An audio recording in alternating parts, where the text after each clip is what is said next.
극심한 양극화 현상이 진행되고 있습니다. 일각에서는요, 이런 개별주 장세가 내년까지는 더 이어질 것이다. 이런 예측도 나오고 있던데 우리는 시장 어떻게 바라봐야 되는 걸까요? 시장 분석해드립니다. MTN 김종효 애널리스트와 함께하겠습니다. 어서 오세요. 네, 안녕하십니까? 네, 코스피 시장에서 보니까요. 오늘 코스피 시장에서 주식을 사는 주체는 개인밖에 없었습니다. 외국인 투자자들 3거래일 연속해서 팔자 흐름 나타내고 있는데 규모가 그렇게 많진 않아요. 근데 꾸준히 나가고 있는 거 이거 좀 이탈되고 있다 이렇게 해석해도 되는 겁니까? 네, 아직까지 뭐 그런 해석은 조금 이르다라고 볼 수 있겠습니다만 어쨌든 사지 않는다라는 관점. 네. 그리고 여러 번 언급드렸지만 기관들이 사지 않는 과정에서는 외국인들의 이 유동성 보강이 무엇보다도 굉장히 중요한 그런 시점이었는데 이 외국인들마저 이탈하는 모습을 보여줌으로써 물론 업종별 온도 차이는 있습니다만 이 외국인들이 이탈하는 모습을 보여줌으로써 시장이 정체되고 있습니다. 그래서 오늘 시장에서 우리가 가장 먼저 살펴봐야 될 것은 이런 외국인 매도가 과연 이어질 것이냐. 네네. 이 부분에 대해서 좀 점검을 해볼 필요가 있겠는데요.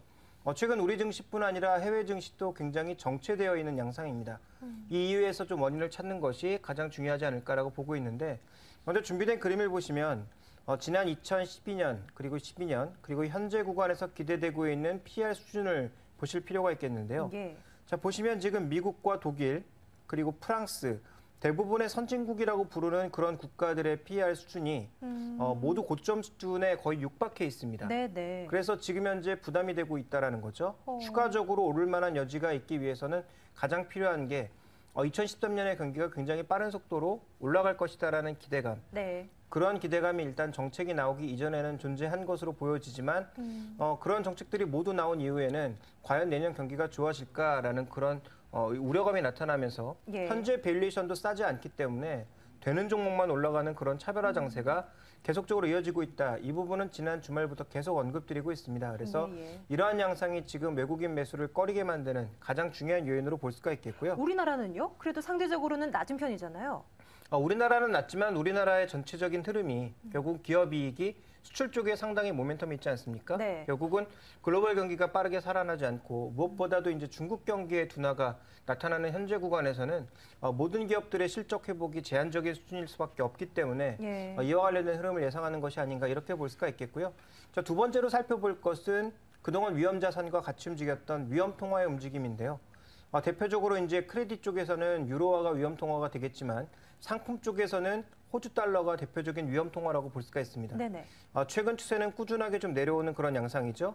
물론 전체적인 박스권을 상정한다면 지금 박스권 하단까지 내렸기 때문에 반등 가능성도 있다라고 보여집니다만 아무래도 이 가장 원자재 수요가 높은 이 중국의 경기가 빠르게 살아나지 않을 것으로 보여지고 있고 그동안 중국 경기 모멘텀 관련주들은 11월 달에 관심을 가져보자라고 말씀을 드렸는데요.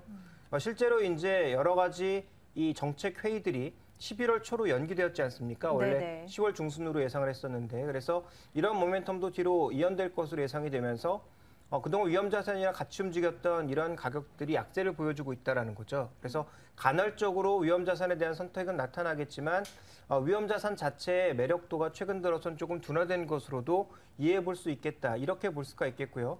또 하나 이제 중요한 것은 이들의 이제 수요, 중국의 수요 자체가 둔화되는 그런 상황 속에서 주요 소재 관련주들의 실적이 좋게 나올 가능성이 별로 없기 때문에 변동성이 좀 확대되는 그런 국면이다라고 볼 수가 있습니다. 자, 또 하나 지금 보시면 글로벌 해외 펀드 동향인데요. 지난 8월 달 이후로 조금씩 이탈하는 모습을 보여주더니 최근 들어서 글로벌 펀드 쪽에서 계속 자산이 이탈되는 모습, 즉 아까 봤던 밸류에이션의 부담 때문에 전체적으로 주식을 추가적으로 사지 않고 차익 실현하는 그런 물량들이 많아지고 있다는 부담. 그래서 이 외국인들 종합적으로 생각해 보면 국내에서는 여전히 금리가 좀 높은 수준을 기록하고 있어서 차라리 채권 쪽으로 가려는 모습을 보여주고 있다. 그래서 이번에 이제 이번 달에 금리나 모멘텀도 있기 때문에 네. 일부 채권으로 이동한 그런 외국인 자금만 보이고 있을 뿐 주식시장으로는 굉장히 한정적으로 실적이 좋은 종목군들만 위주로 네. 외국인들이 유입되고 있어서 이 외국인들의 이러한 매수 탄력도 둔화는 한동안 더 이어질 수 있다. 이렇게 봐야 될 것 같습니다. 오늘 그러했듯이 외국인 투자자들이 공격적으로 이제 우리 주식을 사지는 당분간은 않을 것이다. 이런 부분들을 표를 통해서 추측을 해볼 수 있었는데 오늘 주식시장에서 그래도 코스피 이 지수 대비 강 강세를 보였던 종목 한 가지만 볼게요. 음식료주 가운데서 농심 흐름은 괜찮았습니다. 시장 대비 강세를 보였고요. 이 음식료주, 농심의 주가는 지난 여름부터 계속해서 꾸준하게 올라오고 있는 상황입니다. 오늘 마감 가격이 27만 5천 원이고요. 시장에서는 시장 점유율이 높아졌기 때문에 이런 이유를 달고 있던데 이 이유를 어떻게 해석해야 됩니까? 앞으로도 이 이유 때문에 더 올라갈 수 있는 거예요? 아니면 이유를 찾다 보니까 이런 이유가 나온 거예요? 글쎄 선후 관계는 조금 어느 쪽이 더 강하냐 굳이 따지게 보면 앞쪽이 더 강하다라고 볼 수가 있거든요. 그러니까 라면 시장에서 나가사키 짬뽕을 비롯한 꼬꼬면부터 축발된 이 하얀 국물 라면이 이 네. 강세를 나타내면서 이 국내에서 거의 독점적인 지위를 누렸던 농심의 지위가 흔들렸습니다. 그래서 농심의 이익이나 매출을 거의 대부분이 아무래도 라면 쪽에서 나오고 있는 만큼 이와 관련된 모멘텀은 굉장히 중요했거든요. 그래서 준비된 그림을 하나 보시면 지난 1분기부터 작년 1분기부터 특히 야구르트, 삼양 이런 쪽을 중심으로 해서 굉장히 이제 하얀 국물 라면들이 강세를 보이면서 전체적으로 지금 농심의 점유율은 크게 떨어졌죠. 네네. 물론 차이는 많이 납니다. 농심은 떨어져도 60%고요. 지금 올라가고 있는 삼양이라든지 이들 업체들은 올라가봐야 20%도 안 되는 그런 점유율입니다만 예. 그동안의 독점적 지위가 조금 상실되는 모습 속에서 최근에는 다시 빨간 국물 라면이 두각을 나타내면서 반전의 계기를 찾아나가고 있다는 거죠. 그래서 그동안 약세 국면으로 계속 치달았던 농심의 이러한 악재 부분들이 조금씩 해소되고 있다는 점. 그리고 신규 라면 쪽에서는 오히려 이제 농심도 기존에 이제 빅4를 제외한 신규 라면 쪽에서도 일부 강세를 보이는 라면들이 있다. 이런 것들이 최근에 가장 중요한 모멘텀으로 볼 수가 있겠고요. 자, 두 번째로 살펴보시면 그동안 대장주로 움직였던 대상, 오리온, 이런 종목군들은 코스피 대비해서 수익률이 굉장히 높았거든요. 네. 특히 대상 같은 경우에는 코스피 수익률에 거의 2배 육박하고 있는 그런 양상인데 전체적으로 좀 이들 종목에 비해서 오뚜기, 농심, 빙그레 이런 종목군들은 최근 많이 올랐음에도 불구하고 코스피 수익률과 그렇게 큰 차이가 없습니다. 그래서 상대적으로 지금 음식료업종 쪽에서 이런 대장주 성격의 종목군들보단 덜하지만 네네. 어느 정도의 조금 자리 맞춤 정도.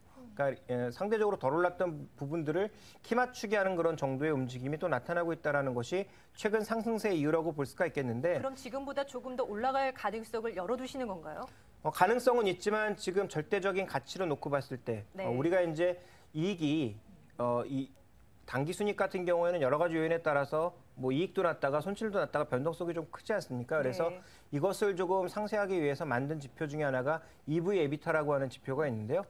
EV 에비타 지표로 놓고 보게 되면 농심의 주가는 절대 싸지 않습니다. 지금 현재 또 성장성 자체가 제한적인 수준임을 고려해 보면 네. 추가적인 반등은 열려 있다라고 보여지지만 그 반등의 폭이 제한적이다라고 볼 수가 있죠. 지금 농심의 추가적인 성장 동력이 그렇게 크지가 않기 때문에 EV 에비타 기준으로 봤을 때 과거 가장 높은 치를 기록했던 것이 한 8배 정도의 수준이었는데요. 네. 그 정도 수준까지 갈 가능성은 별로 없다라고 판단하고 있기 때문에 추가적인 상승 가능성은 열어두되 이제는 더 사기보단 서서히 좀 매도 관점에서 봐야 되는 종목이 아닌가라고 판단하고 있고 여전히 이제 음식료 쪽에서는 대장주 역할로 나서주고 있는 대상이라든지 오리온이라든지 최근에 다시 부각받고 있는 CJ 제일제당 쪽으로 관심을 가지시는 게 좋을 것 같고요. 네. 탑픽은 여전히 CJ 제일제당을 보고 있습니다. 여전히 음식료주에 대한 시각은 괜찮으신 거고요. 네. 예, 추가적인 상승, 농심의 경우 큰 폭의 상승보다는 가지고 계신 분에 한해서 조금 더 이익을 확대화시키는 전략, 그 이후 이익을 실현하는 방향으로 챙기시는 것이 좋을 것 같습니다. 이제 중요한 거는 내일이지 않겠습니까? 오늘 밤에 있을 글로벌 경제 일정 확인하고요. 내일을 위한 준비 하러 가겠습니다.